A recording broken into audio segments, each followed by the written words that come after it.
ကျွန်တော်မိတ်ဆွေတွေကိုဖုန်းနဲ့ပတ်သက်ပြီးတော့အရန်တောင်းဝင်တဲ့ feature တစ်ခုပြောပြမယ်ဗျ။အဲ့ဒါတော့မိတ်ဆွေရဲ့ဖုန်းကိုမိတ်ဆွေမတည်တဲ့လူတယောက်က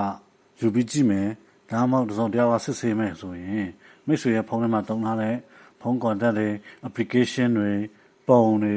video တွေစတဲ့ information တွေကို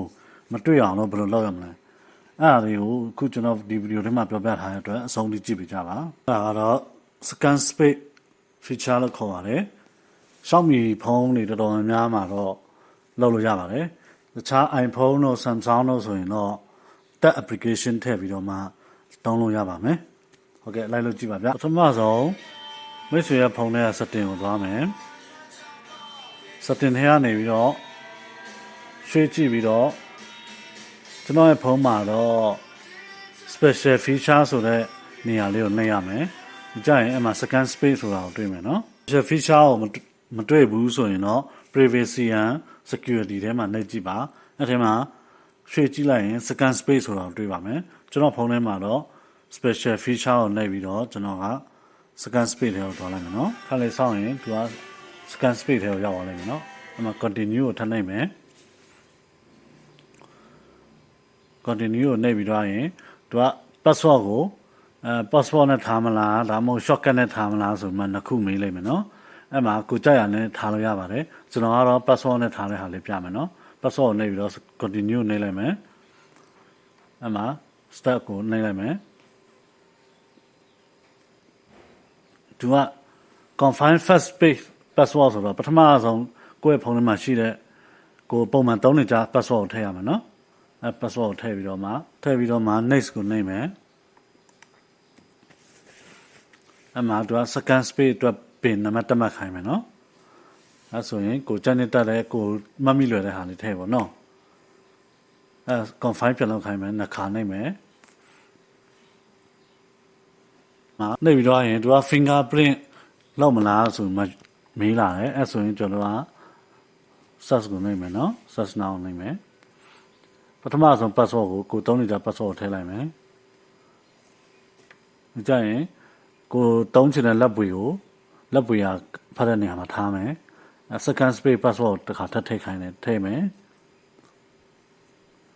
ကိုတုံးချင်တဲ့လက်ချောင်းလက်ပွေကိုအမှထည့်ပေါ့နော်တခါသူလက်ပွေရပြေးတဲ့အထိခဏလေးလက်ချောင်းလေးကိုရွှေ့ပြီးတော့လှုပ်ထားပေးမယ်နော်အောင်မြင်သွားပြီဆိုရင်ဒုံးကိုနှိပ်လိုက်မယ်နော်ကြရင် back screen နဲ့ပြန်ထွက်ကြည့်လိုက်မယ်အဲ့ဆိုရင်အောင်မြင်သွားပါပြီအဲ့ဆိုရင်ဖုန်းကို power clock ကိုနှိပ်ပြီးတော့ပိတ်လိုက်မယ်ပိတ်ပြီးတော့ပြန်ဖွင့်တဲ့အချိန်မှာကျွန်တော်ပုံမှန်သုံးနေတဲ့ဖုန်းအတွက်ပထမဆုံး password ကိုနှိပ်ကြည့်လိုက်မယ်ပုံမှန် password ကိုနှိပ်ကြည့်လိုက်မယ်ဆိုရင်ခါတိုင်းကျွန်တော်သုံးနေတဲ့ဖုန်းထဲကိုပဲရောက်သွားမယ်နော်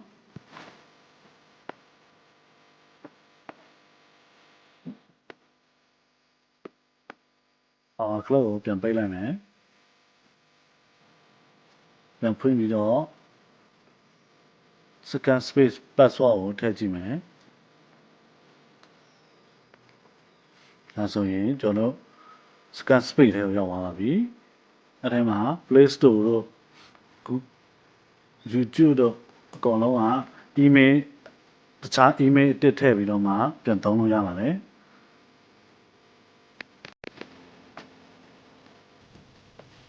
ဖုန်းခေါ်ထားတာလည်းကြည့်မယ် contact တွေကြည့်မယ်